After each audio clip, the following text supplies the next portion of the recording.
Welcome to this explainer. I am so incredibly thrilled you're here today because we're going to be looking at something that literally affects every single one of us on a daily basis, and that's our drinking water. Specifically, we're diving deep into the 2025 City of Chillicothe Consumer Confidence Report. Now, I know on the surface, a municipal water report can just look like a giant, dry wall of numbers, but when you actually sit down and decode it, it reveals this fascinating and honestly pretty eye-opening contrast between what's considered strict legal compliance and what actually constitutes optimal safety for your health. So let me pose this question directly to you right out of the gate. Is legally compliant actually safe? I mean, if your city's water passes all the federal EPA laws with flying colors, can you just assume it's perfectly healthy to drink over the long haul? Well, as you'll see, our investigation into the local Chillicothe data reveals that the answer is actually a whole lot more complex than that. Okay, let's dive into this. To really understand your local water report, you kind of have to understand the two very different yardsticks being used to measure it.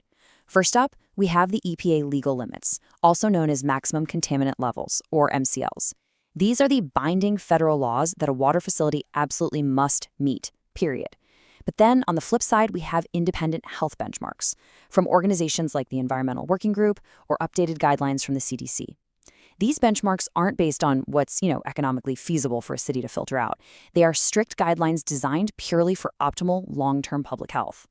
And the gap between these two yardsticks, that is exactly what we are exploring today. So here is our roadmap for today. First, we'll look at a vulnerable aquifer. Second, the disinfection byproduct gap. Third, fluoride and overfeeding. And finally, trace elements. All right, let's jump right into part one, a vulnerable aquifer. So before we look at a single chemical, we really have to look at the physical source of the water itself. Chillicothe gets its water from the Scioto-buried River Valley Aquifer.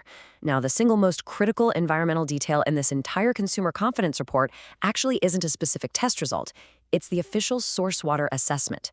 The state has officially classified this specific aquifer as having a high susceptibility to contamination. This one definition is absolutely vital because it sets the stage for the system's overall risk level before a single drop of water is even pumped into the treatment plant. And honestly, the geology here perfectly illustrates exactly why that risk level is so high. The aquifer sits at a super shallow depth of under 20 feet, but more importantly, it lacks a protective clay layer above it. Because it has minimal geological resistance, it means any surface-level industrial discharge, agricultural runoff, or, heaven forbid, a chemical spill in the immediate area poses an immediate, rapid threat to this groundwater supply. There's just zero natural barrier there to slow anything down.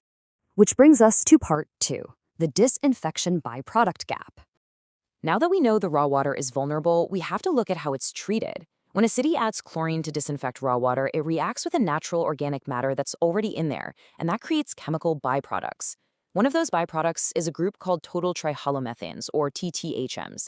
The actual level found in Chillicothe's water is 60.5 parts per billion. Now, that is safely beneath the EPA's legal limit of 80, so it's 100% legally compliant. But here's the catch. The EWG's health guideline is set all the way down at 0.15 parts per billion to protect against long-term risks. I mean, let that sink in for a second. The actual level in the water is over 400 times higher than the EWG's independent health guideline for long-term cancer risks. 400 times. It is a massive multiplier gap.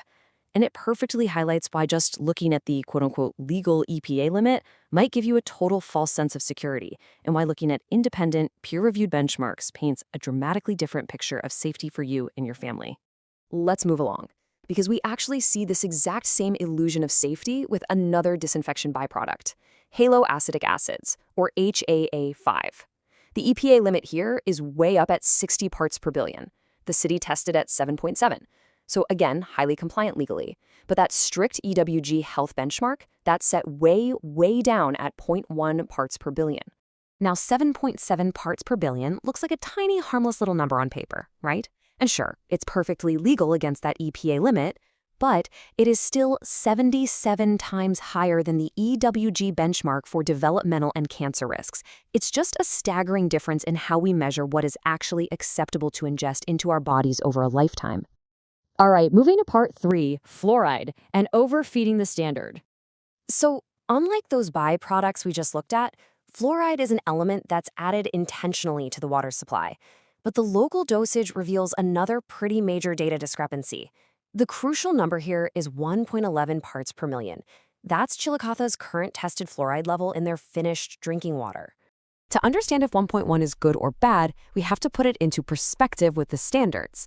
The federal EPA limit is actually highly permissive. It allows up to 4.0 parts per million.